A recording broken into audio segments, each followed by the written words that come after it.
இடைத்தேர்தலுக்கு விதித்த தடையை நீக்கக் கோரி 2 விஜயபாஸ்கர் வழக்கு. மனுவில் மிக முக்கியமான பாயிண்ட். விராலிமலை, கரூர் சட்டமன்ற தொகுதிகள்ல இடைத்தேர்தலுக்கு விதிச்ச தடையை நீக்க கோரி சென்னை உயர்நீதிமன்றத்துல சி. விஜயபாஸ்கர், எம்.ஆர். விஜயபாஸ்கர் வழக்கு தொடர்ந்திருக்காங்க. இந்த மனு ஆகஸ்ட் 24ஆம் தேதி விசாரணைக்கு வருது. தமிழக சட்டமன்ற தேர்தல்ல பெரம்பூர் அப்புறம் திருச்சி கிழக்கு ஆகிய 2 தொகுதிகள்ல முதல்வர் ஜோசப் விஜய் போட்டியிட்டு வெற்றி பெற்றாரு. அதுக்கப்புறமா அவரு திருச்சி கிழக்கு தொகுதி சட்டமன்ற உறுப்பினர் பதவியை ராஜினாமா செஞ்சாரு. இதனால திருச்சி கிழக்கு தொகுதி காலியானதா அறிவிக்கப்பட்டு இடைத்தேர்தலுக்கு தயாராச்சு.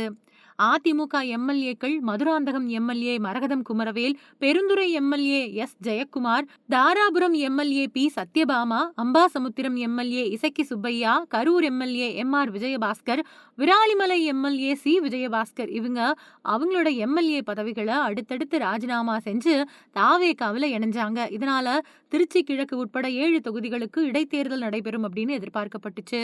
திருநெல்வேலியைச் சேர்ந்த வெங்கடாசலபதி அப்படிங்கிறவரு திருச்சி கிழக்கு, கரூர், விராலிமலை, பெருந்துறை, அம்பாசமுத்திரம் அந்த மாதிரியான 5 தொகுதிகளுக்கு இடைத்தேர்தல் நடத்த தடை விதிக்கணும் அப்படின்னு சென்னை உயர்நீதிமன்றத்துல பொதுநல மனு தாக்கல் செஞ்சாரு.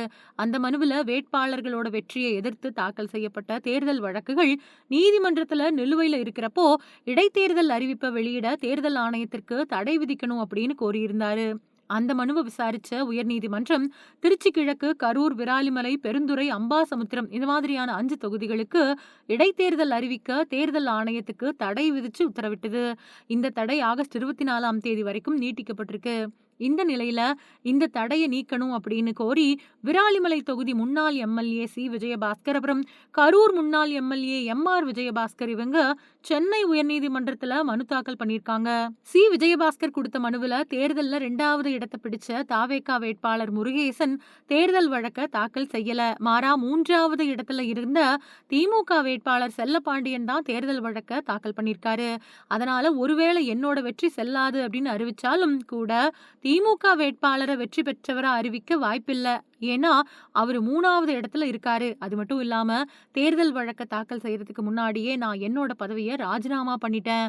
அதனால இடைத்தேர்தல் நடத்த அனுமதிச்சா எந்த ஒரு சிக்கலான சூழல் இருக்கிறதுக்கும் வாய்ப்பு இல்லை. அதனால இடைத்தேர்தல் அறிவிக்க விதிக்கப்பட்ட தடையை நீக்கணும் அப்படின்னு குறிப்பிட்டிருக்காரு. அதே மாதிரி கரூர் முன்னாள் எம்எல்ஏ எம்.ஆர். விஜயபாஸ்கர் தாக்கல் பண்ணியிருக்கக்கூடிய மனுவில் கரூர் தொகுதியில 80 வேட்பாளர்கள் போட்டியிட்ட நிலையில என்னோட வெற்றி செல்லாது அப்படின்னு அறிவிச்சாலும் தாவேகா வேட்பாளர் மதியழகனோ இல்லைன்னா வேறு எந்த வேட்பாளரா இருந்தாலும் அவங்கள கரூர் தொகுதியுடைய மக்கள் பிரதிநிதியா அறிவிக்கிறதுக்கு வாய்ப்பில்லை.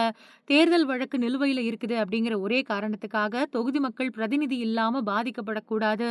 அதனால இந்த தடையை நீக்கணும் அப்படின்னு குறிப்பிட்டிருக்காரு. இந்த 2 மனுக்களும் ஆகஸ்ட் 24ஆம் தேதி விசாரணைக்கு வரப்போகுது.